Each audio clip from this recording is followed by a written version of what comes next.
மேலே தமிழர்கள் தீபம் ஏற்றி விட்டார்கள், அது முடிஞ்சிருச்சு.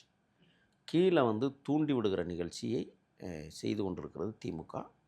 அதில் ஆர்எஸ்எஸ் பசரங்கதள் போன்ற அமைப்புகள் அது ஏதோ நாங்கள் ஒன்று பண்ணுறோம், நீங்கள் அடக்கிற மாதிரி அடக்குங்கன்னு 2 பேருக்குள்ளேயும் ஒரு காம்பர்மிஷன் போய் தான் அந்த பிரச்சனை. அதனால தான் எங்கள் தலைவரோ நாங்களும் அதை பற்றி பேச விரும்பலை. ஏன்னா தமிழர்கள் தீபம் ஏற்றி முடிச்சு விட்டாங்க. கீழே நடிக்கிறார்கள், ஆக்ஷன் பக்காவாக இருக்குது. அதனால் ஆர்எஸ்எஸ்னுடைய மூத்த குழந்தையாக இருக்கிற திமுகவிற்கும் ஆர்எஸ்எஸ்காரர்களுக்குமே ஒரு பெரிய உடன்பாடு இருக்குது இந்த விஷயத்தில். அதனால் நாங்கள் வாய் திறக்க வேண்டிய அவசியம் இல்லை. இப்போ நீங்கள் சொல்கிற மாதிரி இது ஒரு ட்ராமாவாக இருந்துச்சுன்னா, இப்போ இந்த ட்ராமா மூலமாக திமுகவுக்கு தமிழ்நாட்டில் ஒரு மைலேஜ் இருக்குது. இப்போ பாஜகவுக்கு எதிராக அவங்க தான் இருக்காங்க அப்படின்னு பாஜக எதிர்ப்பு வாக்குகள் போகும். சொல்கிறேன், சிறுபான்மையினர் வாக்குகள் அப்படி போகிறதுக்கு வாய்ப்பு இருக்குது.